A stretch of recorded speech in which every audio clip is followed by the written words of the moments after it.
Le bûcheron honnête. Il était une fois, dans une forêt loin du village, un bûcheron honnête nommé Olivier. Il vivait dans une petite maison et travaillait dur tous les jours. Malgré cela, il n'avait jamais assez de nourriture et demeurait pauvre. Un jour, Olivier alla couper du bois dans un endroit très éloigné. Il a parcouru toute la distance à pied à la recherche d'un bon arbre. Lorsqu'il trouva enfin l'arbre parfait à couper, il commença. Quelques instants plus tard, tandis qu'il coupait toujours le bois, la hache qu'il tenait glissa de ses mains et tomba dans la rivière. Le bûcheron vit cela, puis s'assit tristement et se mit à se lamenter. « Cette hache est la seule chose que je possède. À présent que je l'ai perdue aussi, comment vais-je gagner de l'argent à présent ?» Tandis qu'il pleurait, il entendit un bruit tout près. Il se retourna et vit une déesse sortir de la rivière. « Je suis la déesse de cette rivière. Pendant que je dormais, une hache était tombée tout près de moi. Je suis venue voir d'où elle venait et je t'ai vu pleurer. Que s'est-il passé ?» Le bûcheron s'essuya les yeux et dit « Déesse, la hache qui était tombée dans la rivière est la mienne. Je coupe du bois et je le vends pour gagner un peu d'argent. Maintenant que ma hache est tombée dans la rivière, je n'ai plus d'autre moyen de gagner de l'argent. Si vous pouviez me la rendre, je vous en serais très reconnaissant. » Lorsque la déesse entendit ceci, elle alla sous l'eau et revint avec une grande hache en or. La déesse remit la hache en or au bûcheron, mais celui-ci répondit que cette hache n'était pas la sienne. La déesse retourna sous l'eau pour chercher la hache du bûcheron. Et cette fois-ci, elle revint avec une grande hache en argent. Le bûcheron lui dit que la hache en argent n'était pas la sienne non plus. Puis il fut triste à l'idée qu'il ne retrouvera jamais sa hache. Ainsi la déesse vit combien l'homme était honnête. Elle retourna sous l'eau et revint avec une hache de fer. Lorsque le bûcheron vit la hache, il la reconnut et fut rempli de joie. La déesse lui remit et il la remercia. La déesse apprécia et admira l'honnêteté du bûcheron. Pour le récompenser, elle lui remit la hache. Pour le récompenser, elle lui remit la hache en or et la hache d'argent également. Le bûcheron prit les 3 haches et retourna à la maison, tout heureux. Enfants, soyez toujours honnêtes dans tout ce que vous faites. La Belle au bois dormant. Il était une fois, dans un royaume lointain, un roi et une reine. La reine avait longtemps désiré avoir un enfant, mais elle ne put en avoir. Un jour, le miracle se produisit finalement et toutes les cloches du royaume retentirent pour annoncer la naissance d'une princesse. L'enfant était si belle et si douce que le roi ne put contenir sa joie. Il organisa une grande fête et invita tous ses amis, familles et voisins. Toutes les 7 déesses fées furent également invitées à la fête royale afin de remettre leurs cadeaux à la petite ange. Très tôt, les fées étaient réunies autour du bébé et l'une après l'autre avait commencé à présenter leurs cadeaux sous forme de bénédiction.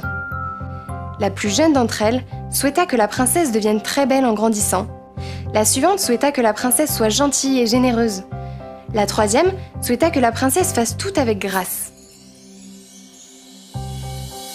La quatrième souhaita que la fille puisse danser aussi légèrement qu'une plume. La cinquième souhaita qu'elle chante comme un rossignol.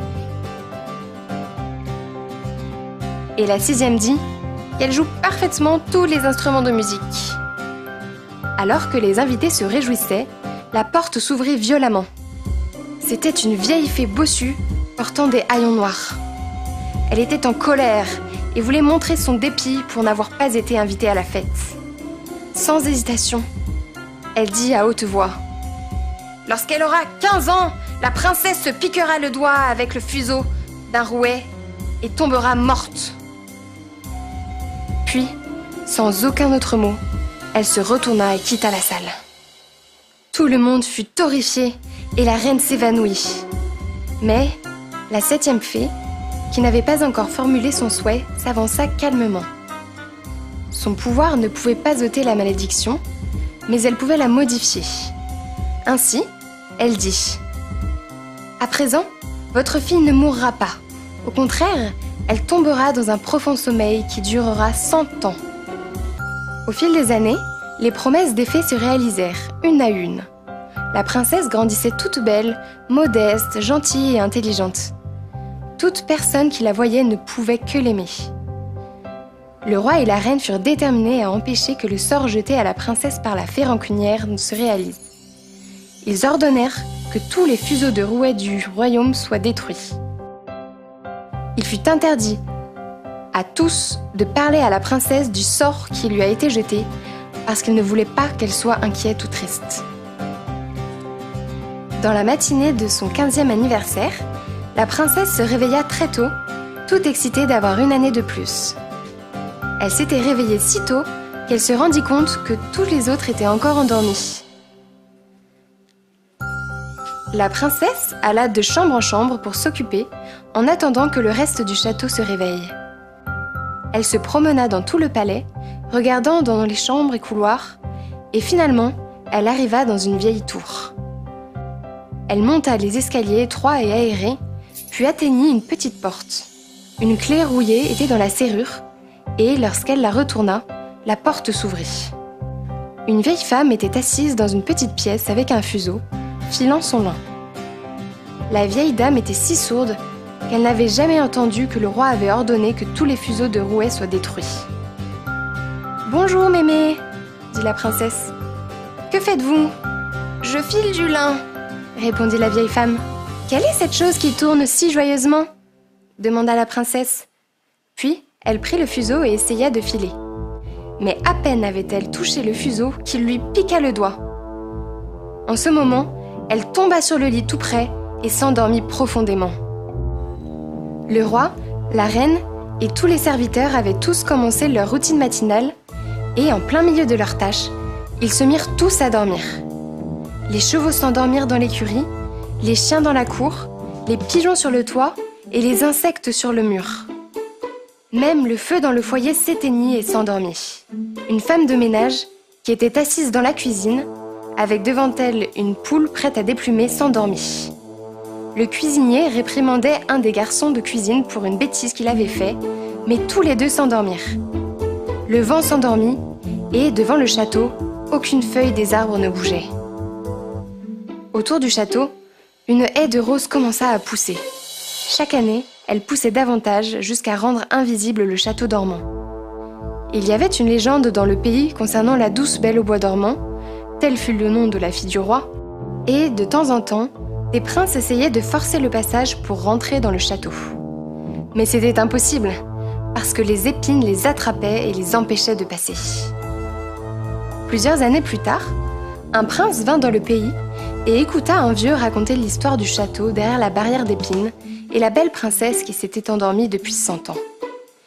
Il apprit également que plusieurs princes avaient essayé de traverser la barrière d'épines, mais aucun d'eux ne réussit, et beaucoup furent bloqués dans les épines et y moururent. Le jeune prince était déterminé et dit : « Je n'ai pas peur, je dois y aller et voir cette belle au bois dormant. » Le bon vieux fit tout ce qu'il pouvait pour l'en dissuader, mais le prince ne l'écouta pas. À présent, les 100 ans venaient de s'écouler. Lorsque le prince s'approcha de la barrière d'épines, il fut recouvert par de belles et larges roses. Les épines lui cédèrent le passage de leur propre gré et le laissèrent passer sans être blessé. Sur la cour, le prince vit les chevaux et les chiens endormis. Les pigeons endormis étaient sur le toit, leurs têtes enfouies dans leurs ailes. Lorsqu'il entra, il vit les insectes endormis sur les murs et les serviteurs dans les pièces. Près du trône, le roi et la reine étaient couchés, dormant paisiblement côte à côte.